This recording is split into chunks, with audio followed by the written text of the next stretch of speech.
What's going on, everyone? Welcome back to another episode of Bridging the Gap here on the Jersey First TV network. As always, I'm AJ Malillo. And I'm Stephen Romolo.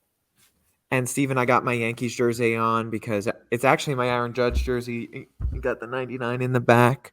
You know what I'm saying? Just because, my man hit his 61st home run of the season yesterday at the time of recording this. Hopefully, by the time this airs, he hits like five more and it'll be great. But you got to represent your boy. Usually I dress up for it, and just circumstantially, it's like, how can I not wear the Yankees jersey, the Judge jersey, the day after he ties Roger Maris's record? You know what I'm saying? Of course, I was actually, if you didn't say it, I was going to say pause. We need a wardrobe moment because Right. you're quite literally wearing a historical garment at the moment. That's right. So that's pretty exciting for me personally. But other than that, I have been absolutely hammered by work this week. I if you could see the desk around me right now, Stephen, it is just papers all over the place. So we're getting through it though. We're getting through it. It sounds like somebody's in law school. Yeah, you know what? We talk about this every week, and it's the same thing. We're just keeping up with it at this point. But we're we're thriving, honestly.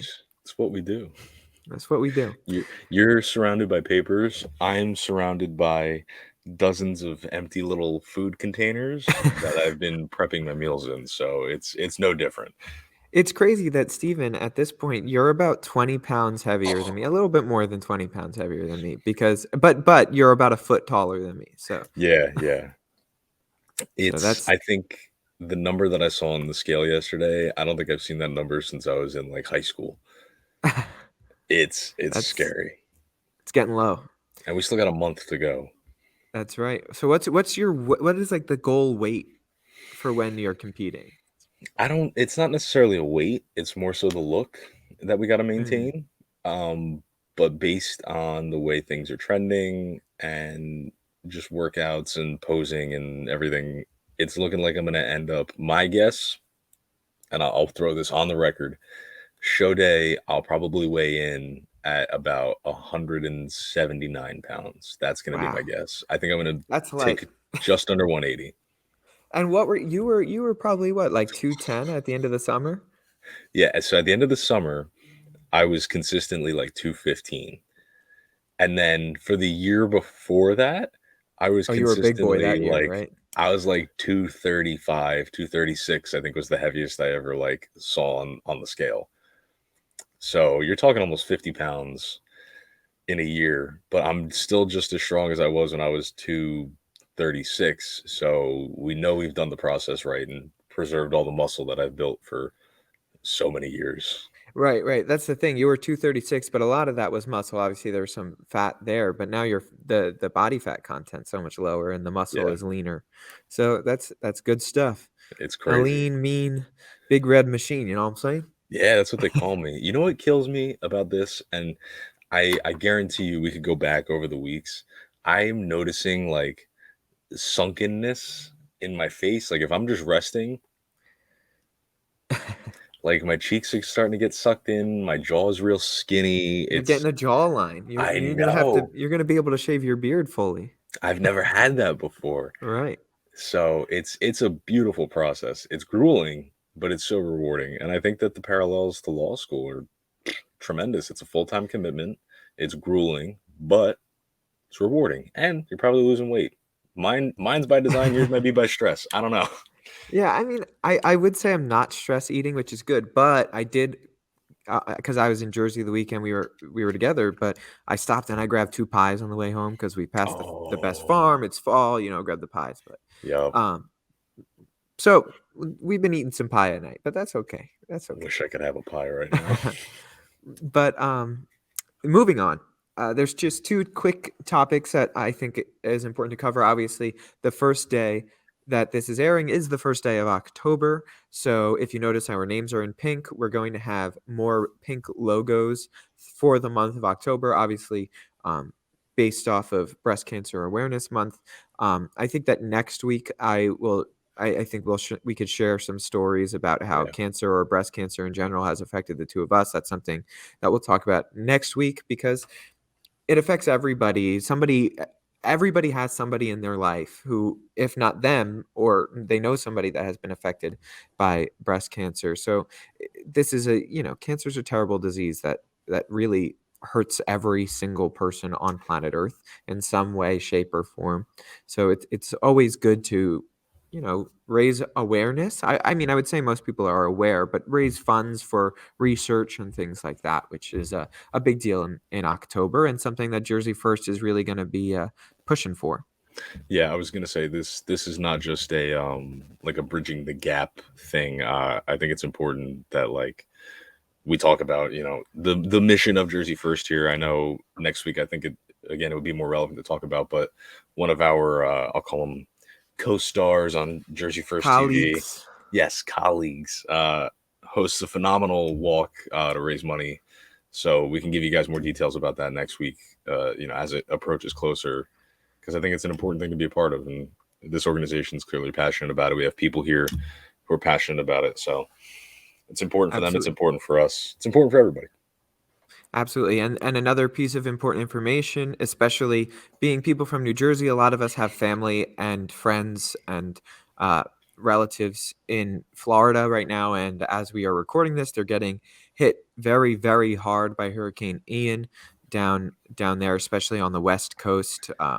So it's the damage is coming through, and it's looking like a pretty rough storm, unfortunately, down there. I know that my family down in Florida is doing all right because they're more on the East Coast, luckily, thankfully.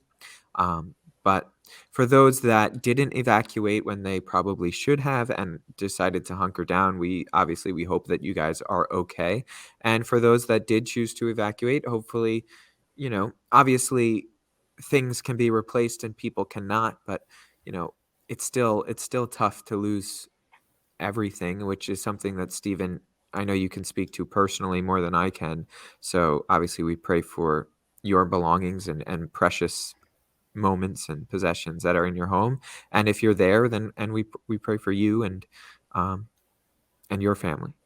Yeah, it's I mean, so situations like this, and I'll be brief about it, are very emotional for me personally, because this is something that actually 10 years ago to the month, October, as this airs, we've had, Superstorm Sandy that ravaged the Jersey Shore. Ortley Beach, where I'm from, where my home was called ground zero for, this storm. So seeing these images and like hearing the stories of these people that stayed, these people that need to be rescued. I saw a picture this morning of the bridge that connects Fort Myers to Sanibel Island. That's just completely in the Gulf of Mexico. So my heart aches for the people that chose to stay on that island and are essentially trapped there now. While you get beaten by what you know technically is a Category 4 hurricane, but the sustained winds were only 10 miles an hour underneath what would categorize it as a Cat 5, which is as bad as it gets. So this is a serious storm. The videos of the flooding are just, again, it's an experience that like you can't really put into words when it happens to you. And just kind of get all these flashbacks, and it's really eerie that something like this happens 10 years to the month after a similar experience for myself, my family, and my community, that we're still a decade later not close to fully recovered from. And I think the only thing that I want to speak on about this is that these events are traumatic in every sense of the word. Whether you're a first responder, whether you evacuate and nothing happens to you personally, like to watch a community get knocked to its knees, and even more so to be a part of that community that's knocked to its knees by something that is just so unfathomably powerful and unstoppable. That recovery process takes a long time physically, obviously, as you're going to, rebuild these communities, but mentally and emotionally, and dealing with loss and, what has happened here and what is unfortunately happening every time one of these storms occurs, is dealing with the transformation of like the place that you call home, right? Realizing that certain things aren't going to come back, certain things are not going to be the same way that they were. And that's a lot of trauma to carry with you. And there's never really a long discussion about the way that these major weather events affect the mentality and like mental health and well-being of these communities of people who suffer in them, because we get caught up in the stark images of destruction of property. I just want to be cognizant moving forward and make sure that if you have somebody down there, even if they're not on that coast of Florida, they probably know people down there. Just a phone call, a text, something, check in on these people if you're down there. And if you have it, if it's available, if the means exist, like this is a community that's going to be hurting for a long time and is going to need support from everywhere and anywhere that they can get it. So like AJ said, my heart and my feelings, my thoughts, my prayers are fully focused and targeted towards the people of Florida right now, while this massive storm just kind of has its way. It's heartbreaking stuff to see. So Yeah, and I just briefly want to note that, something like this happens, and I can remember obviously vividly when it happened with Sandy. Like, these issues aren't political. They shouldn't be political. These are affecting Democrats, Republicans, and everybody in between. yeah, So, it's troubling to see that some places in the media have been trying to, make this storm a referendum on a governor or a president that they don't like. And I remember that when we were in New Jersey, obviously here in New Jersey, when Sandy hit, there was a lot of politicizing the relationship that Chris Christie had with Barack Obama at the time, which mhm, I can tell you, and I know Stephen can tell you firsthand, being residents of the shore communities that were directly hit by that storm, to me, it was exactly what I would expect for my president and my governor to do. yes, So, this shouldn't be a political thing. And hopefully, President Biden and Governor DeSantis will be able to work together going forward in rebuilding and fixing up these communities that are obviously already we're losing. So yeah, keep and that in mind. Like, this isn't Democrat or Republican. to that point, one thing that I will say, and this is obviously going to come off incredibly ironic, but it advances the point that you're mentioning here. This morning, I saw the representative for my district in New Jersey, NJ3, the district that you used to live in, Andy Kim, had put out a tweet that was in response to somebody who, again, had tweeted that like when Sandy hit New Jersey, Ron DeSantis at the time, I guess, was a representative. He wasn't governor yet. And he voted against federal aid for the state of New Jersey post Hurricane Sandy for whatever the specific aid was. And Andy Kim went out of his way and replied to this tweet. It was early, it was like 7 in the morning, and said, I represent this community now. We understand firsthand how this feels like. I don't care, whether he's a Republican or a Democrat, if he voted or if he didn't vote. Like, this is an American that needs help, and he is in charge of like a large population of Americans that need our help, and we're going to support them any way that we can, because at the end of the day, like you said, red, blue, green, white, whatever, we're wherever you align, we're Americans. And this is something that is just, it's heartbreaking to see, because it has nothing to do with politics, and to politicize it is just so like completely backwards and out of control. So I really appreciated that sentiment from Andy Kim this morning, saying, listen, like, regardless of the cheap political points you're trying to score, that's not the kind of leader that I am. That's not how I want to represent the people of this district who know that pain. And I think that's a really important message. So Yeah, absolutely. And you would hope that that is the sentiment across our political leaders going forward. I mean, yeah, who knows why Ron DeSantis voted against it back then, but now he's in a different position. And if the situation were reversed, you would hope that now he sees why he should, you know, should have done differently. I mean, people make mistakes in their life, yep, obviously. yep. Now, let's go moving forward to our topics for the day and start talking a little bit more about the great Garden State. What do you say, Stephen? I love it. I love talking about New Jersey. So our first story today is going to be regards to our governor, Governor Murphy. He's having a pretty good week because, according to a new poll that was released today, that the day where we're recording this, so Thursday, he saw a nice increase of his favorability among New Jerseyans, a double-digit increase actually compared to where he was at 6 months ago. So he's at 47% favorable opinion of the two-term Democrat, and this is from NJ.com, and 33% unfavorable rating. The polling institute was the Eagleton Institute of Politics poll, and 15% of the New Jersey population have no opinion one way or the other. Just for reference, back in March, the governor was underwater with 33% to 38% favorable to unfavorable rating. According to the assistant research professor and director at the Eagleton Center for Public Interest Polling at Rutgers University, he said, quote, this was driven by increased positivity among Democrats and independents. Governor Murphy's numbers are now back to where they were at this time last year, not at his pandemic highs, but better than than when he started his first term, and certainly better than 6 months ago.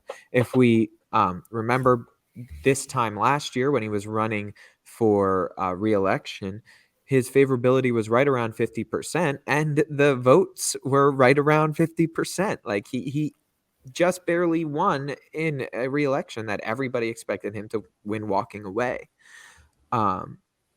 So I think, though, the biggest thing for me personally is that his job approval rating has held steady at 54% in the newest poll, as 37% disapprove of Murphy and 9% are unsure. Yet, New Jerseyans are evenly divided on their outlook for the future of the Garden State. 48% say that the state's going in the right direction, while 45% say the opposite, according to the poll. So that's always such a striking thing for me. And this is kind of where I want the conversation to at least start, is I remember this during the 2020 election with Biden and Trump, where it was a majority of the Americans polled said that they were better off than they were 4 years ago, right? The question was, are you better off today than you were 4 years ago? And like a hefty majority of Americans said, I am better off today than I was 4 years ago. Yet they didn't want but Donald Trump's approval rating didn't match those numbers. And in this case, right, Governor Murphy's approval ratings are closer to the numbers of approval compared to thinking we're going in the right direction. But then you have 15% of New Jerseyans that have no opinion, that pretty much make up the 15% when you look at people thinking we're heading in the wrong direction. It was like, how do you have no opinion on the leader of the state if you think the state is going in the wrong direction? You know what I mean? And so it's just so boggling to me how, and you see it with Joe Biden's approval ratings too, where they just, it doesn't seem to add up, where people are thinking we're going in the wrong direction, yet they don't disapprove of the leader that is at least the face of the direction of which the country is going. So I don't know. Maybe you could speak to that, Steve, because this is something that bothers me about the polling, and I don't know which number to believe more. I think I'm more inclined to believe the number of I think we're headed in the wrong direction than the actual approval rating of the governor. Yeah, I mean, all right. So I'll say this much. As we speak, I am looking through the actual published poll, like the hard data that came out. And I'm curious to see if there's anything, and I know you and I share this in common, to learn from our graduate program that we took at Montclair State University. We had a required course in research, political research, and was taught by this brilliant man, Jolt Neary, who had this, Great guy. yeah, great man, wonderful professor, but very experienced and seasoned professional. Did a ton of work with Quinnipiac polling for the majority of his career. So we really got put through the ringer on how to read these kinds of political polls and understand what they mean. So what I'm curious about, and I think would sort of answer the question, but it does not seem to be, very clear in what they've published, which is so bizarre to me, is the exact questions that were, let's see, here we go. This is the question right here. in general, would you say the state of New Jersey is currently going in the right direction, or has it gone off on the wrong track? Right? I think that that question, when you put that in stark contrast with how they phrased it, now mind you, so these were also phone polls, which is also important just in terms of methodology. But the question about Murphy was, this is what the script they were given to read to the people on the phone said. It said, "First, I'd like to ask you about some people. Please tell me if your general impression of each one is favorable or unfavorable, or if you do not have an opinion. If you do not know the person, just say so." And then they listed individuals: Phil Murphy, Cory Booker, Bob Menendez. And then depending on where you were in the state, they kind of like touched on, local political figures also. So I think, at least in my opinion, the analysis kind of lies in the way that those questions are asked. I don't think that they necessarily correlate or mean anything. So if, when we're considering the methodology here, you're dealing with vague questions, a random population that's answering over telephone, right? So we could get into the semantics of this. I know this is something that you and I could get all like nitty gritty in the weeds with and talk about, what it probably means that most of these people were, answering landline calls. What does that suggest about the population that was reached, the opinions that they might have, what they might be considering when they're answering these questions, right? We could really take that deep dive. I don't think that that would be beneficial here. To get to the meat of the question, um, I agree. It is a very interesting juxtaposition when you have these favorable opinions of the governor, but then when you're like, is the state headed in the right direction? You're like, I don't know.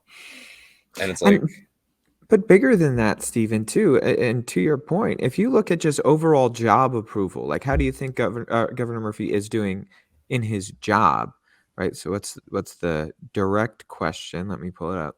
Overall, do you approve or disapprove of the way Phil Murphy is handling his job as governor?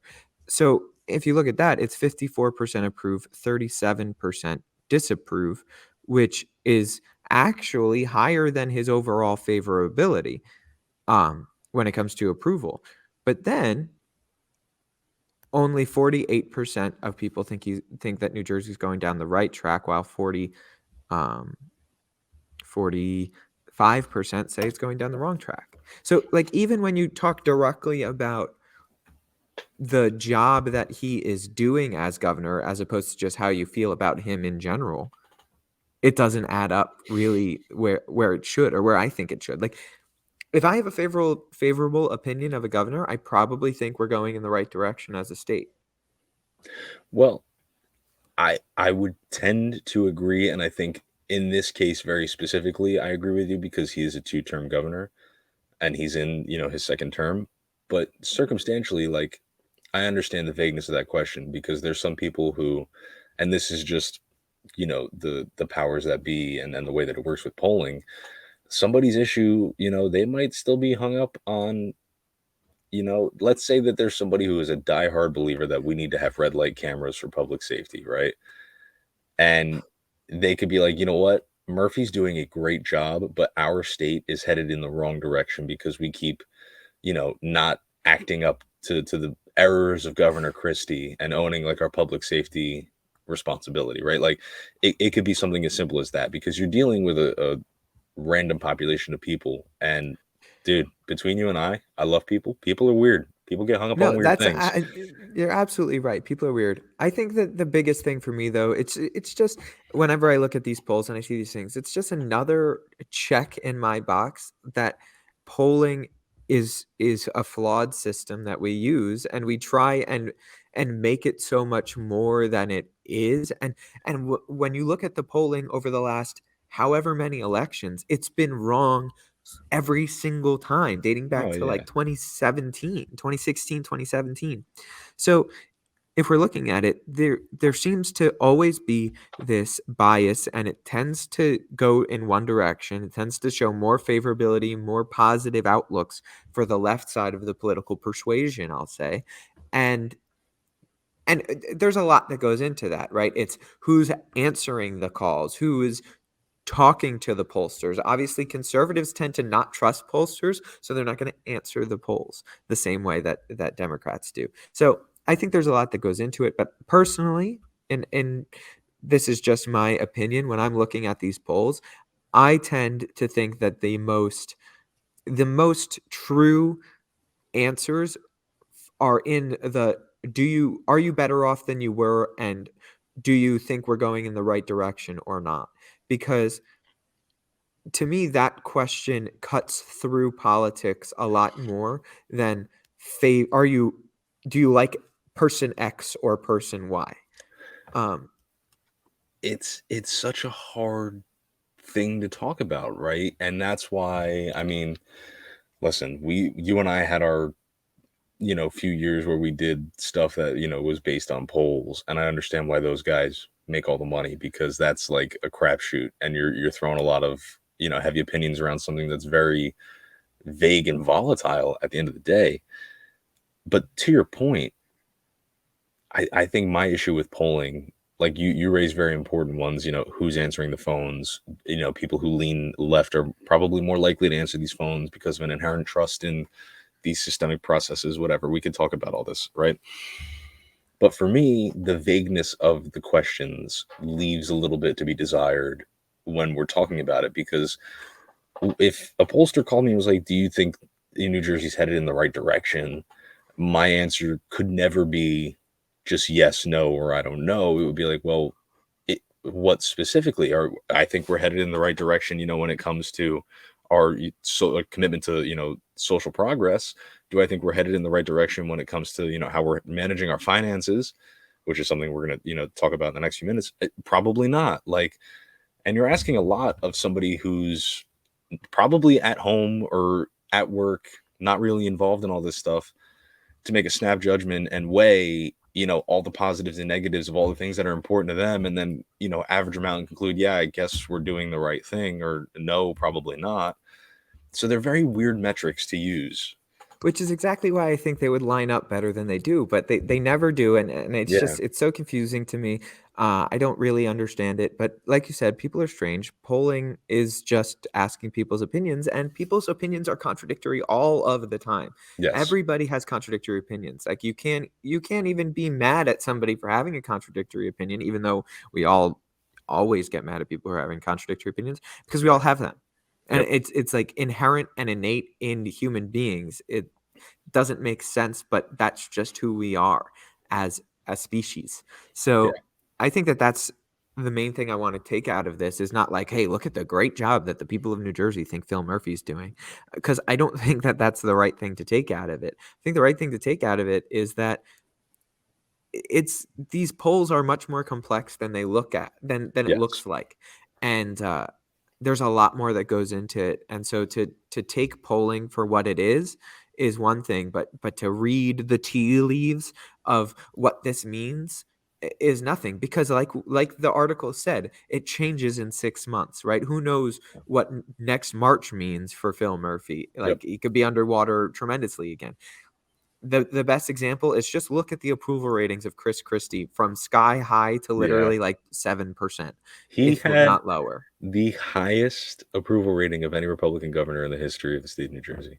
Yeah, he had over 2/3 approval rating, and then Yeah. by the time he was out of office, it was in the single digits. Yeah. Remarkable. Remarkable. Um, just my final thoughts on this. I think polling does serve a purpose, right? Like, to me, it's almost like a little test strip that you drop in water, like for a pool, right? Like if you're testing chlorine content in your pool, and it's like, yeah, you got all this water, you're dipping it like in this little teeny tiny stick. It's like right over here. This pole, uh, just for reference, we're talking about the state of New Jersey. This is only based on 1,006 New Jersey adults, right? Yeah, It's a but small population size. it's a small population. The margin of error is not that bad though. It's No, like under 4%. It's like 3.6. but Um, the point that I'm trying to make at large here is these are great tools to do exactly what we did, which is like start a broad conversation, and then, kind of work your way through and see what are the things that are important, what jumps out to you, where do you see these contradictions. And to me, polls are kind of like a Mad Lib, almost like when you're kids. Like, they give you this awesome framework. It's like, here's all the numbers. We did all the work for you. You just got to fill in these little bits and, see how you take all these things. And then, as we're coming up on a midterm and then eventually a general election, these numbers do matter. And it's important now to kind of pay attention to how somebody like Phil Murphy is doing in his state, because I know as much as he says he won't, this is a guy, in my opinion, who I think has, Oval Office ambition. So it's important now more than ever, I would say, to pay attention to the attitudes of the people that they get a hold of in this state to see how this guy's doing. Because I think that, especially being the first two-term Democratic governor in like 60 years in the state, this guy's probably riding high and is going to, as any politician, take it as far as he can before he, burns and crashes into the ground. Yeah, sure. He's gonna take it as long as he can, and right now you're seeing Gavin Newsom trying doing the same thing in California, and I wouldn't be surprised if they were both in the Democratic primary, especially if Joe Biden gets pushed out Yeah. of running for 2024. So it's interesting. We'll see. We'll keep obviously tabs on these polls and these approval ratings, even though, like we both said, there's only so much that you can take out of it. But Yeah. regardless, we'll move to the next story. Yeah, this is an interesting one. And something that I know is just near and dear to the Jersey First like mission and everything that we're about, right? Like, I'm gonna read the title of this article, and you're gonna be like, Jersey First, Jersey First, Jersey First, right? Inflation to drive New Jersey's minimum wage increase higher than $1 next year, right? So this is from the Patch, NJ Patch. Super interesting article. So in case you aren't familiar, we had passed some legislation, I believe it was in 2019. Yeah, 2019, that was going to raise the state minimum wage from $8.60 to $15 an hour for most employees by 2024. So you got 2 years. And basically what they were doing is every year on the first of the year, the minimum wage would just automatically kind of like tick up. Like, the legislation is acting, continuously. So it got passed in 2019, and it's still being in effect, functional is the term I'll use, until 2024, when it's settled at $15 an hour, which puts us as one of the states that has the highest minimum wage in the country. I believe the federal minimum wage is still only like $7.60, which is, 725. oh, there you go, even worse, criminal in my opinion. So what's interesting about this story here is it's normally going up by $1, and obviously, like, semantically speaking, there's certain, variations on the timeline, depending if you're a seasonal worker, if you're an agricultural worker, whatever it may be. This particular article and this particular focus is on the majority of New Jersey employees. So when you're walking into like your big corporations and people that employ a lot of individuals who can afford these, dollar a year increases in salary for their people, because of the current economic situation in this country and in this state in particular, the minimum wage for 2023, instead of being $14, you ready for this one? It's going to be $14.13. It's a big jump. Big jump. No, obviously, like, you hear that article and you're like, oh my God, is it gonna go to 15 tomorrow, right? And I think that the utility here and the conversation that I want to have about this is, and I'll say this right off the bat, I'm an advocate of a higher minimum wage. Your wage should match at a bare minimum the cost of living in wherever you are. That being said, I want to talk about the legislation, right? This is something that you and I haven't really had the opportunity to dig into and just kind of peel apart the layers of the onion here and get a sense of how we feel for legislation that was passed in 2019, right? When we were doing pretty well economically pre-coronavirus, like, not a worry in the world. We're not in a bear market then like we are now. And all of a sudden we have these economic issues that we didn't really foresee happening. What is it? I'm bad at math. 3-4 years ago. And now we're having to pay a price for it. Is this a smart way to legislate? Do we think especially when you're dealing with something like the minimum wage, would it have been better in 2019 if they said, well, next year, instead of 860, it's 15? Does this staggering method work? I mean, obviously, the reason that it's going up the extra 13 cents is because there was some foresight on behalf of the legislature that imposed this sort of, it's almost like a dead man switch, where it's like, if things go wrong, we have a formula ready to like adjust to make sure that, we are still reaching our appropriate benchmark to get to this $15 at the right amount of time with like the least amount of economic stress on employers. But I'm curious your thoughts on it, and how you think that like this is going to affect the attitude of a rising minimum wage in the state, which is already a hot topic.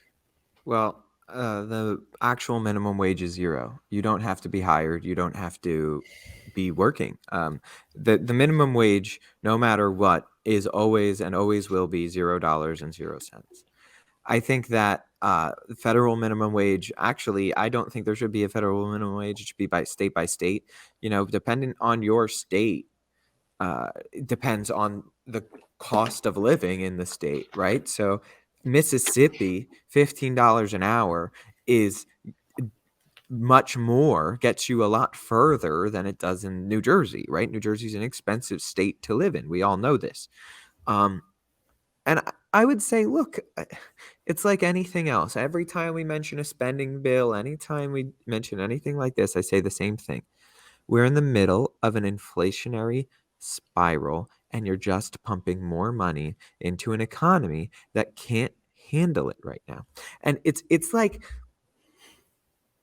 not popular to say this, and it's damaging to the psyche to realize that the way out of the situation that we're in is not to give people more money, and it is to take money away from the economy, and that will cause problems. I'm not stupid. I understand the consequences of taking money out of people's pockets, out of government coffers, of giving it away just willy-nilly. Like, I understand that that is going to lead to hurt, but the hurt that leads to is much, much less than just continuing to double down on exactly what got you in the situation you're in the first place.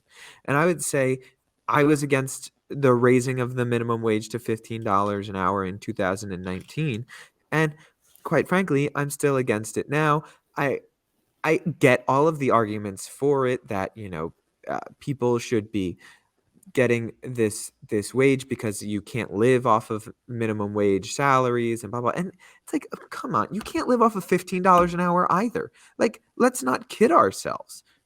You're raising the minimum wage to make it a livable wage. $15 an hour is not a livable wage. Okay, so you're not even doing that. You're just raising the wage for, really, at the end, minor benefits overall.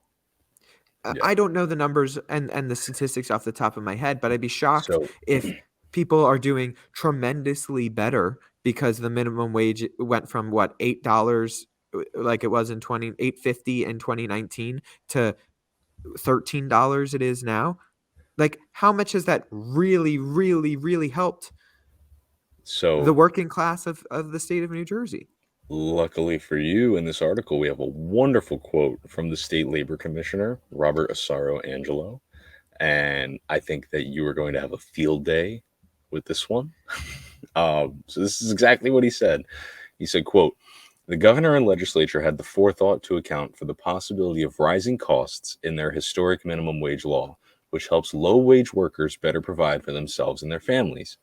Every extra dollar in the paychecks of our lowest wage workers is helpful." End quote. That is then followed up by the article working through and explaining that the extra 13 cents that this inflation is going to cause would give a full-time minimum wage employee an extra $270.40 a year before taxes.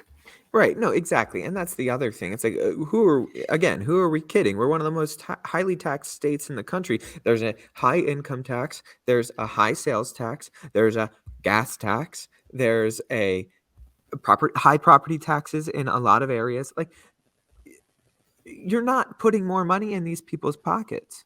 If anything, you're raising their tax bracket. So to your point exactly, I remember the first job I had, where you and I, used to work. I had my starting salary, kid you not, was $8.28. 8.28 is what I was making. Sure, but you were 13, I was Stephen, and 13. that's No, no, no, no, perfectly that's a lot of money for a 13-year-old. no, no, no, no, no. I know. And Uh-huh. to your point, as I got raises, as I worked my way through this company over 10 years, which is a ridiculous just thing to say out loud. Um, I noticed that the more money I was making, the less money I was taking home with me. Like that's just an actual fact of living in the state, is that these drastic wage changes do seriously affect your ability to like seriously retain and save any income because you are, you know, taxed out the wazoo in every possible way in this state. To the bigger conversation though, and it's such a tough line to walk. And this is one of those issues, man. You and I have been doing this for a very long time with each other, and we've talked about minimum wage many times with each other. And I still don't have a productive answer on it because my sincere thoughts are it's similar to you. Like I think that you should make a livable wage, right? You should make a wage that it is you work 40 hours a week and you are able to like pay your bills comfortably. Like you shouldn't be 40 hours a week expecting to drive like your BMW and carry your Louis Vuitton bag. Like, all those things are extra. But just to live a minimum standard quality of life that like any American would be happy with, you should be able to do that at, your minimum wage, whatever it may be. I think the issue really for me stems from, and this is just a function of law, as you and I talk about all the time, the legislature is not quick enough to act on these issues. I think that we should have been having this minimum. Well, I'll be honest with you. Let me retract that.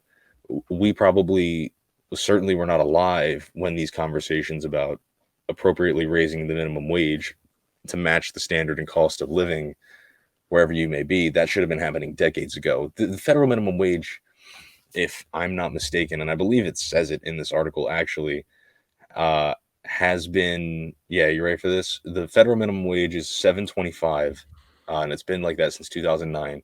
13 years, which is the longest amount of time the federal government has gone without raising the minimum wage since it was first implemented in 1938. For 13 years worth of economic growth, and since 2009, the federal government at a federal level says you have to pay everybody in America $7 and what did I just say? $7.25. Dude, 7.25 ain't getting you anything anywhere in this country. I don't care where you are. Right? So my opinion is the legislature is always behind on this issue. And because we're playing a game of catch up, there's going to be these fumbles, there's going to be these mistakes, and it's not going to yield the kind of result that I think a higher minimum wage could yield I think because we're playing catch up. the bigger problem here though is that when minimum wage and these types of jobs were originally thought of, it's like you're not supposed to be living off of a minimum wage. The minimum wage is supposed to go to the high school kid who's getting his first job, or the college, you know, freshman who she's just trying to make an extra buck so she could go out with her friends on a Friday night, and and not have to spend a crazy amount of her loans on going to whatever, Lizzo concert she's going to, Sure. so, um, but overall, my point is, like, minimum wage jobs were never supposed to be the jobs that you live off of, right? So I think that that's where the biggest disconnect is, and unfortunately, people have to do that. My So thing is, though, is the costs do go back on the consumer. always. Like, the reason, look at the places that pay their employees either a higher than minimum wage or significantly higher than minimum wage. You have Starbucks. It's like Starbucks coffee is a lot more money than another place's coffee that pays their workers less money. And it's just the way that it is. People still go to Starbucks though because they have a good product. So Hmm. there's a balancing act there for sure. But personally, my biggest things, like I said before, were it's not good in an inflationary cycle to be pumping more money into an economy that can't Correct. handle it, even though it might feel good to give the people more money. You're going to just wind up hurting us even more in the long run. And my other big thing is like these raising minimum wages, like they don't help, or they're not hurting the big guy. Like I'm not going to sit here and pretend that Starbucks is really going to be hurt by this, or Dunkin' Donuts is really going to be hurt by this, or any other big Target, like those places, they don't care. They don't care. They Hmm. can afford to pay their workers $15 an hour, and most of them do anyway. Um, but who it's going to hurt is the guy who doesn't work for one of those companies that is just going to try and get his coffee, or they're just trying to get their kids breakfast at whatever on the way to school at Dunkin' Donuts, whatever the case may be. Those are the people that are hurting from this, because those are the people that are feeling the effects. Because let's not kid ourselves, the major conglomerates, corporation CEOs aren't going to take a pay cut. No. So you're really just hurting the people that are making more than minimum wage, trying to also just make it by right now because the economy is in shambles. Yeah. I mean, again, and this is why this has always been such a weird topic of discussion for you and I, is because I don't necessarily disagree with anything that you said. One thing that I did want to just note, which is, again, I would say a failure of government proactivity, which like sounds like an oxymoron. um, but No, no, a failure of government productivity isn't an oxymoron. That's well, just that is standard. yes, I meant government productivity. Fair, okay. um, um, so it in the article, like I said, they put the federal minimum wage out in 1938, right? And this is just a fact, and again, something that I would just highlight as another failure of government in this realm of legislation is people in the year 1938 were not living consistently to be 78, 80, right? And an issue, and what you see is the people that are working these minimum wage jobs are people who have been retired for 20 years, who thought that they would have enough money because they were told their entire lives by people who were only expecting to live to 70. This is how you got to save, this is what you got to do. Well, I'm sorry, you could be a teacher for 35 years, retire, and you think you have your money set, and then all of a sudden, you pass 75 and you're like, hey, I didn't expect to be here, man.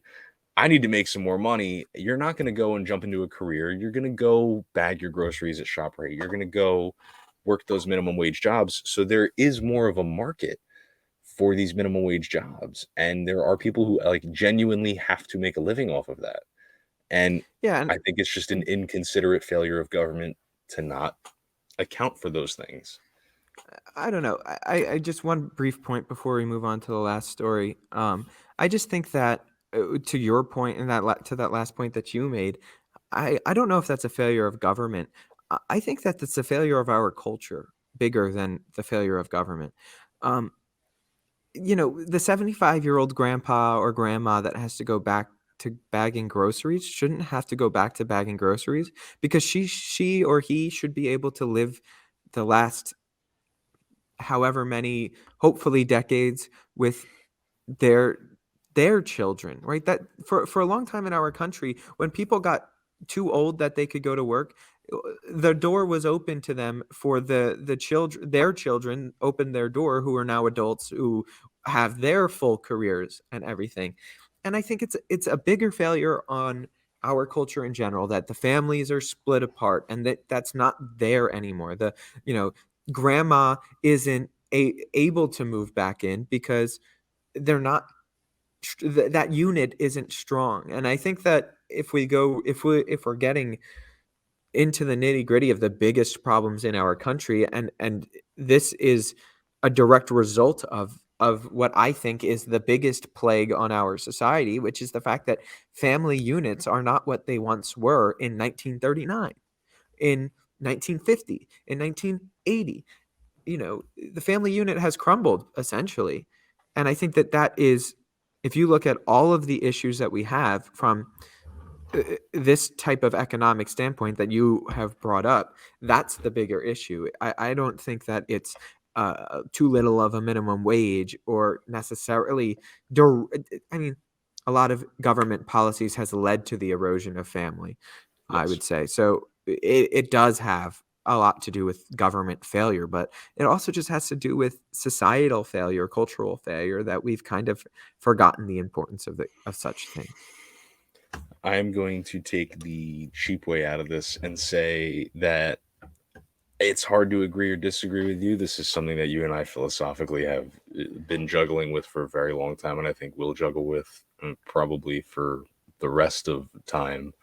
Um, but that's why we do what we do, and that's why very specifically you and I do what we do is because I think we're not that I think I know we are both committed to seeing through that. Whatever we are leaving behind for the generation after us, socially and culturally speaking, is an improvement on what we have now.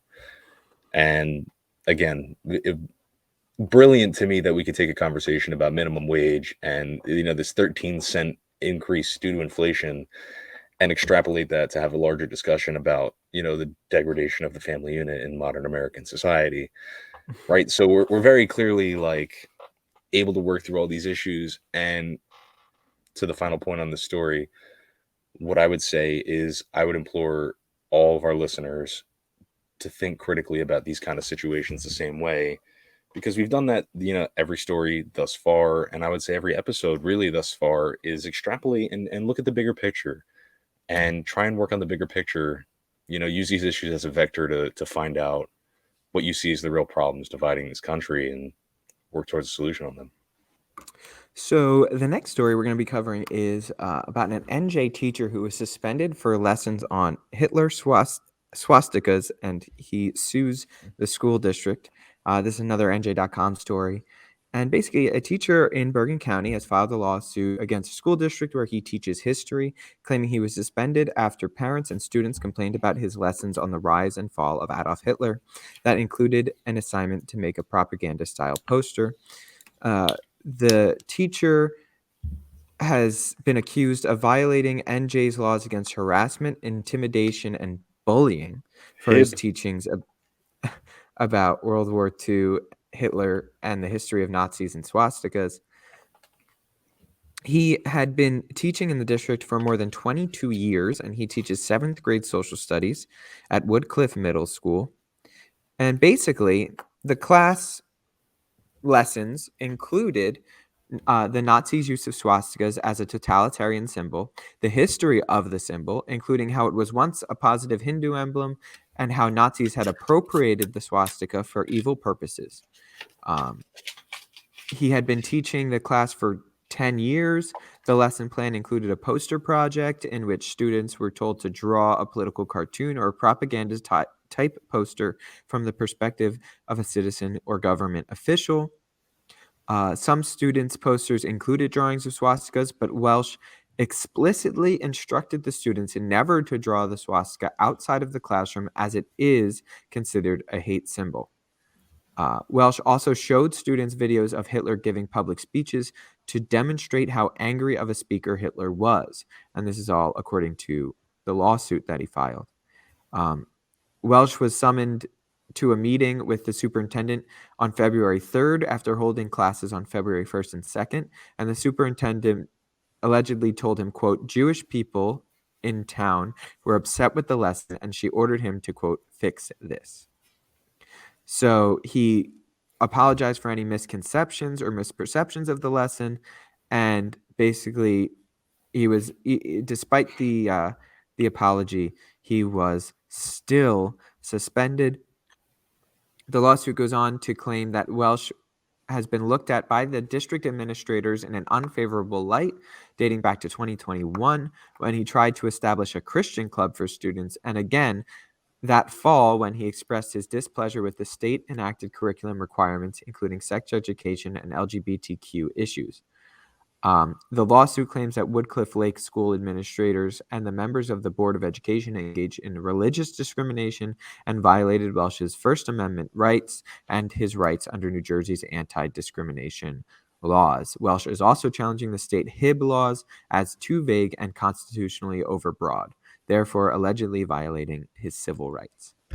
So I think that with a lot of the story, I don't see why he should be suspended for it. I don't see why the way that he taught um, Hitler and Nazi Germany was in any real way offensive. I mean, personally, I am not Jewish, so I can't say one way or the other when it comes to that. But it seems to me, looking at it from at least this NJ.com story, that what he was trying to get at was that this was a very bad event in our history, and these people were not good people. They were propagandists, and they used symbols and misappropriated the use of those symbols, giving them these terrible connotations throughout history. They committed these terrible acts, and Hitler, when he rose to power, was really rising to power off of the anger of the German people and the hatred in the German people of the time, and not based off of anything that was resembling something productive and good about the society. It seems like that's the message he was trying to get out. And personally, I think one of the ways that you have to teach something like that, something that's that destructive in our history, something that is that just mind-bogglingly atrocious, is to make people understand that that people did this. Like it's not like the German people of the late 30s and 40s were really any different people. They Correct. were they were corrupted, and they were propagandized, and they were told that this was the right thing, and it was terrible what they did. But the only way to not repeat the mistakes of the past is to realize that you're capable of making those mistakes too. So personally, with his lesson, I don't see any warrant to suspend the teacher for it.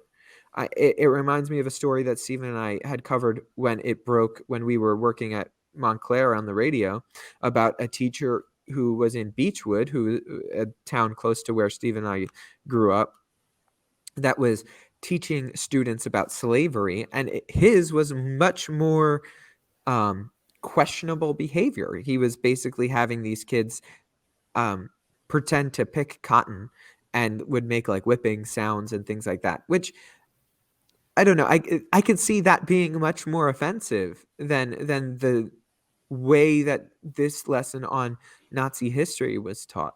It just and I'm very, very, very sympathetic to the um to the atrocities that were had upon the Jewish people in World War II. It was some of the worst things in the course of human history, and I understand that. But like I said, you need to learn that the only way to prevent this from happening is realizing that you can't fall into that trap, because you're capable of falling into that trap. You just have to work your best, your damnedest, to never let that happen again. Yeah. I mean, this is a story, right? Anytime, I'll say this off the jump, anytime that you have a story where you're talking about Hitler, the Holocaust, swastikas, right? Like, it's immediately an ultra sensitive topic. That's like base level. You have to understand that walking into that interaction. And I think it's a really important thing that we learn about. I agree 110%. Um, and I I don't know if this is a surprise or not, but I kind of agree with you on this. when at least the curriculum that I went through on Holocaust Remembrance Day, every class that we had, I could be in science class, we were learning about the Holocaust. It was a full day where we were exposed to videos of, survivors, videos that showed, the atrocities. Like, and as a kid, you know, I'm not going to say it's traumatic, but some of those images are scary. They are jarring and they leave an impact on you. And that's what they're supposed to do for the exact reason that you said, is because we have to constantly be reminded and remember the fact that, like, those who do not learn history are doomed to repeat it, right? Like, that's the phrase here. In regards to this particular story, I personally have no problem with this. When I was in middle school, I was exposed to the basically similar things. I was exposed to videos and audio of Hitler speaking, which is something that I would again encounter later in college during my studies, learning about political rhetoric.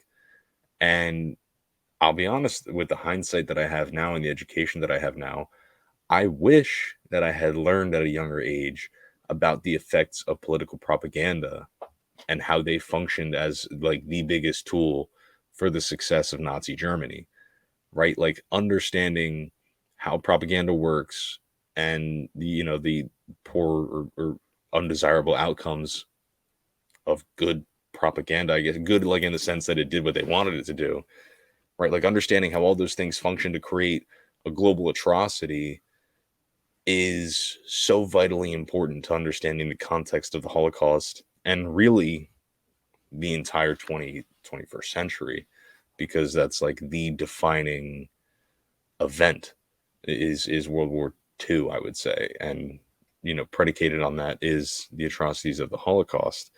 So to suspend this guy, and again, if we're talking just about the Holocaust lesson plan, I think when you dive into the other things like the Christian Club and the outspokenness about other curriculum, it's to me that personally just seems like a guy who is concerned with teaching his values and not the values, not being impartial as he should. Um, so I have a separate opinion on those things. But with regard very specifically to the lesson plan regarding, Hitler, Nazism, and propaganda, to me, it's an important lesson to learn. And, you know, again, important to say, I want you guys to create propaganda. I want you to understand how this works. I want you to see firsthand what goes into it. And I don't know, to me, it's a good intellectual exercise to force people to think in a way that is uncomfortable to them. Nobody wants to sit there and make, a Nazi propaganda poster, but it's really going to help you understand how evil and vile it is when you have to put those words on paper and depict that, and then understand the function of propaganda and that thing that you created, you know, had it been 70, 80 years ago, could have been used to aid in these atrocities. And that's how easy it is. That's an important lesson to learn when it comes to this topic.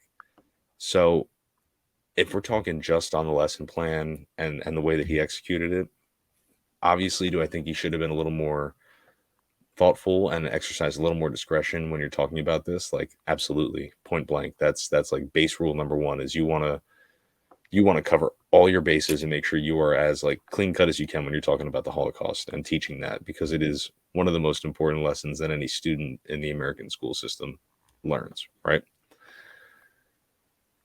The other stuff, we don't have enough time to talk about that. Well, that's fair. I mean, I think with the other stuff, what's bigger is that he's trying to delve into the fact that because he was outspoken about these other things, now they're using something that wasn't controversial while he was doing it for the last 10 years, but now only recently it's become this controversial things. And I think his point is you're trying to get at me for these other problems that you have by attacking me for a lesson that I've been doing for the last 10 years. Yeah. That has never been an issue because because it's understood why the goal of that lesson. And to get into the other stuff really briefly, it's like look, a Christian club at school, whatever, that doesn't I don't think that should be that big of a problem, and people have their opinions, and teachers should have their opinions on what should be in the curriculum or not. They are the people that are teaching it, and you can't take out your dislike of somebody's opinions on those issues for something that was actually somewhat of I would imagine a pretty productive lessons. Like, do you think that those kids turned around and had this opinion that um they were doomed to repeat the history of the past having gone through that lesson? I think that the kids that went through that lesson probably learned how easy it is to slip into evil, and that's an important lesson to learn. Tremendous. It's not a nice thing to say that human beings are capable of evil, but it's something that we all have to understand and come to grips with in a way that I think that we're seemingly not doing anymore. It seems, again, a bigger, broader societal point, like, understand that you're not that different from the people that lived less than 100 years ago, or even 200 years ago, or 300 years ago. We are so quick to judge the past, to not to realize that there are things that we do today that are probably going to be looked at as evil in the future, and there are things that we look at as evil that we're just human beings, and we're going to unfortunately do evil things, and we have to learn from our mistakes of the past. Yeah. I mean, again, this is a conversation that you and I could literally go hours on. But I think in the interest of time, we might be better off shifting for 2 minutes to talk about this fun little story. Yeah. Let's go to something fun and then call it an episode. What do you say, Steve? Yeah, I agree.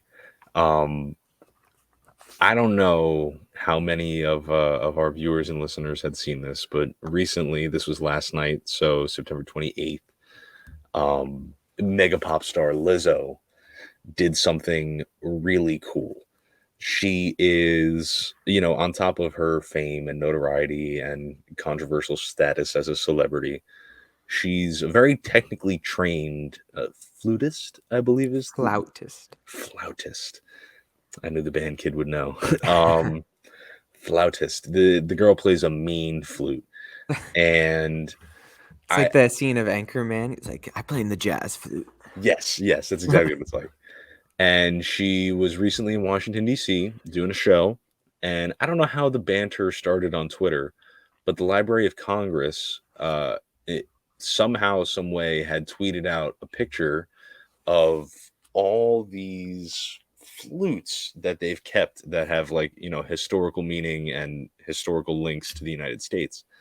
And they were like, "Hey, Lizzo, you're in town. Why don't you come play a cool flute? Ha ha ha ha." And she had replied to the tweet and was like, "I'm playing that crystal one." Turns out that this crystal flute belonged to President James Madison and was custom made for him by this French flute maker. I don't know if there's a term for that, for his use only. And it is this beautiful, beautiful crystal see-through flute that belonged to the President of the United States. That was a gift to him, and nobody alive right now has ever heard it been played until last night, when the Library of Congress allowed Lizzo to get up on stage during her show and hold this flute. She walked over to the microphone, and it to me, it was a very funny and genuine moment, because everybody was going crazy, and she had it and she goes, "Y'all, this is like playing out of a wine glass. Give me a minute. Like, this is crystal. Like, nobody's ever, like, this is not how flutes are made right now." And she toots this little tootaloo on the flute, and it's this beautiful sound. It is gorgeous, and it was just a remarkable moment, because she is, like I said, this very professionally, classically trained flautist. So this means something to her. She has studied the practice of this. She practices this consistently. And aside from pop music, like, she could have a full-blown career as a flautist anywhere that she wanted to, because she is that good at it. So to see her in Washington, D.C., with the grace and permission of the Library of Congress, play this, like, crystal, it looks like a wand, almost like some kind of, like, fairy object that belonged to a president who's kind of like, You know, you don't really hear people talking He's about the James father of Madison. he's the father of the Constitution. Yeah, you don't really in common discourse hear people talking about James Madison. So to have this guy who, you know, to the layman is kind of lost in history be brought back to life, you know, through sound with Lizzo is kind of crazy. They had I was reading that Capitol Police and Secret Service escorted this flute to the stadium and they were on stage with her while she was using it. And it was literally like it reminded me of something out of like National Treasure. Like she literally like held it and she was like walked over to the mic, was like and then like walked back and then these people had like gloves on and everything. And it was a remarkable moment to hear history in such a unique way. And I just think it's so cool and totally worth throwing in to talk about at the end of this. Yeah, just I mean, briefly, I yes, it's definitely a cool moment, and honestly, Lizzo has some catchy songs. You know, her tunes are catchy, but Wait a um, minute, I'm gonna need yeah, a it's a little bit, yeah, bam, bam, bam. right. It's I mean, it's groovy and all, but I think that I don't know. I wish that she wasn't playing this flute and twerking and in like this super scantily clad outfit, but that's kind of who Lizzo is. So I guess I don't even know what to say with that. Yeah. Is it a cool moment? Yeah, I think it's a pretty cool moment. And is it? And it, Lizzo is a good flute player. Like it's Oh not like yeah. some rando playing the flute. You know, this would be like if there was in the White House. There is a piano that was gifted to Andrew Jackson. I forget who by, or maybe it was Teddy Roosevelt. I don't know, one of those two, but an old piano gifted to either Teddy Roosevelt or Andrew Jackson.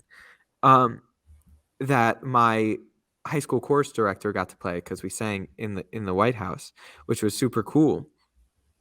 But so it's like, you know, if Elton John got to play some super crazy famous piano or Billy Joel, Lizzo is that good, but on the flute, if we're being completely honest. So it's Yes. definitely cool in that sense. Um, do I wish there was a little bit more, I don't know, grace, I'll say, involved in it? Maybe. But I'm not going to kill her too much for it. I think it's definitely a cool moment and an interesting piece of history that we kind of got to witness that I Yes. don't think many people would have ever imagined. I didn't even know James Madison had a crystal flute. So Exactly. Exactly. I think to me, the funniest part of it was she, you know, does the thing, goes back, puts it away, and she runs over to the microphone and she grabs it and she's like, I just twerked and played James Madison's 200-year-old crystal flute from the 1800s. Ah! She just starts screaming like, you know, as much as Lizzo is kind of that character, like you're saying, like she's very much herself, and you know, like it or love it, like she's gonna be herself, which anybody can admire that. To see her cherish that moment, like as a flautist, was really cool because you could see she's graceful. She kind of had to tell the audience, like, "Hey, guys, this is a big deal. This is not something that everybody gets to do. It's a privilege for me to do this." And then like she does it, has a great time, and comes back and like handles it in the most Lizzo way possible. yeah, I do think that that is absolutely fair to note. You could see on her if you watch the video that it does mean something to her, which Yeah. I found that very charming. Yes. Um, I don't know. I don't know Well, if I would twerk while playing the flute. no, But definitely not me. But and to your point, and we'll make this the last thing because we've gone so far over our normal time. She followed up that thing by saying, like, you know, huge thank you to the Library of Congress. Like, history is awesome. This is history. Nobody has ever heard this thing be played before. Like, we're using a historical object rooted in history to experience history together. And, you know, like you said, it could be Lizzo, it could be Elton John, it could be Eric Clapton playing some crazy old guitar, like whatever it is. It's a cool moment to just kind of, you know, feel for a moment like you're in the past with that object that survived the test of time. So, shout out to Lizzo, shout out to that flute. It's really cool. And I think they should just start making all instruments out of crystal because that thing looked wicked. And shout out to the father of our Constitution, James Madison. Yeah, him too, I guess. So with that, this is another episode of Bridging the Gap on the Jersey First TV network. I am AJ Malillo. I'm Stephen Rombolo. Have a great week, everybody, and stay safe out there.